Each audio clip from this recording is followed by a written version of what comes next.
भीष्म पितामह की वह कौन सी प्रतिज्ञा थी जिसके कारण उन्हें भीष्म पितामह कहने लगे? तो दोस्तों, इस वीडियो को पूरा जरूर देखें। साथ ही अगर चैनल पर नहीं हो तो चैनल को सब्सक्राइब जरूर करें। चलिए शुरू करते हैं। एक बार हस्तिनापुर के महाराज प्रतीक गंगा के किनारे तपस्या कर रहे थे। उनके रूप सौंदर्य से मोहित होकर देवी गंगा उनकी दाहिनी जांघ पर आकर बैठ गईं। महाराज ये देखकर आश्चर्य में पड़ गए। तब गंगा ने कहा, हे राजन, मैं जमुनी ऋषि की पुत्री गंगा हूँ और आपसे विवाह करने की अभिलाषा लेकर आपके पास आई हूँ। इस पर महाराज प्रतीक बोले, गंगे, तुम मेरी दाहिनी जांघ पर बैठी हो। पत्नी को तो वामांगी होना चाहिए। दाहिनी जांघ तो पुत्र का प्रतीक है, अतः मैं तुम्हें अपने पुत्रवधू के रूप में स्वीकार करता हूँ। ये सुनकर गंगा वहां से चली गई। अब महाराज प्रतीक ने पुत्र प्राप्ति के लिए घोर तप करना आरंभ कर दिया। उनके तप के फलस्वरूप उन्हें पुत्र की प्राप्ति हुई, जिसका नाम उन्होंने शांतनु रखा। शांतनु के युवा होने पर उसे गंगा के साथ विवाह करने का आदेश दे महाराज प्रतीक स्वर्ग चले गए। पिता के आदेश का पालन करने के लिए शांतनु ने गंगा के पास जाकर उनसे विवाह करने के लिए निवेदन किया। गंगा बोली, राजन, मैं आपके साथ विवाह तो कर सकती हूँ, किंतु आपको वचन देना होगा कि आप मेरे किसी भी कार्य में हस्तक्षेप नहीं करेंगे।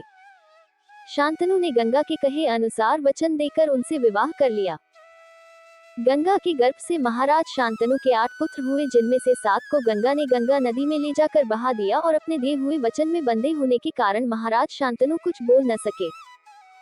जब गंगा का 8वां पुत्र हुआ और वह उसे भी नदी में बहाने के लिए ले जाने लगी तो राजा शांतनु से रहा न गया और वे बोले, गंगे, तुमने मेरे 7 पुत्रों को नदी में बहा दिया, किंतु अपनी प्रतिज्ञा के अनुसार मैंने कुछ न कहा। अब तुम मेरे इस 8वें पुत्र को भी बहाने जा रही हो। मैं तुमसे प्रार्थना करता हूँ कि कृपा करके इसे नदी में मत बहाओ। ये सुनकर गंगा ने कहा, राजन, आपने अपनी प्रतिज्ञा भंग कर दी है, इसलिए अब मैं आपके पास नहीं रह सकती। इतना कहकर गंगा अपने पुत्र के साथ अंतर्ध्यान हो गईं।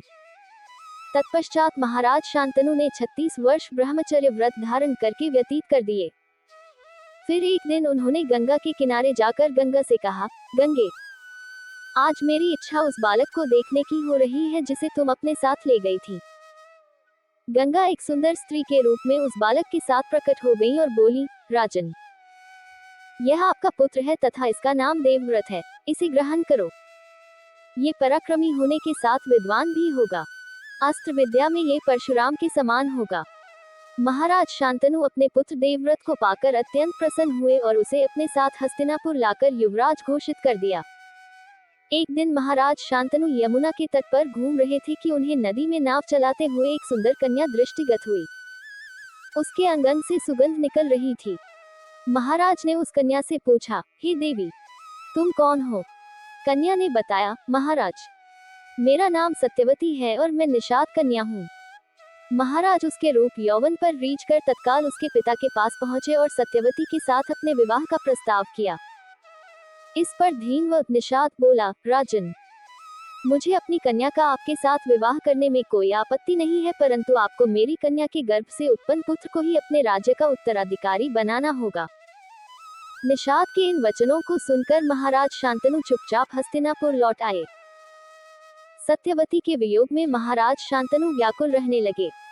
उनका शरीर दुर्बल होने लगा।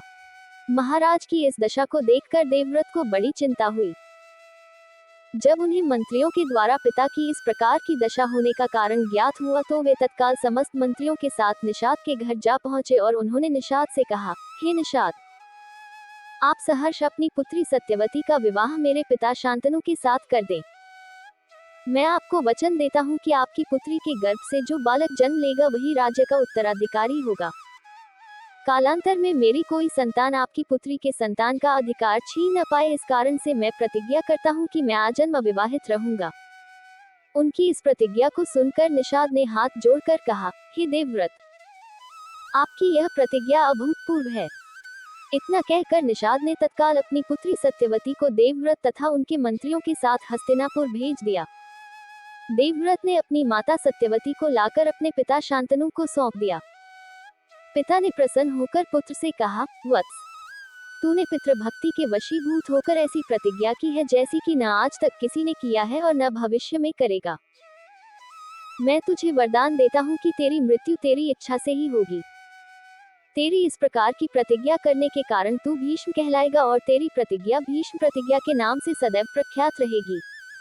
तो दोस्तों, कैसा लगा आज आप लोगों को हमारा वीडियो? आशा करते हैं सभी को पसंद आ जाएगा। पसंद आया तो हमारे चैनल को सब्सक्राइब जरूर करें।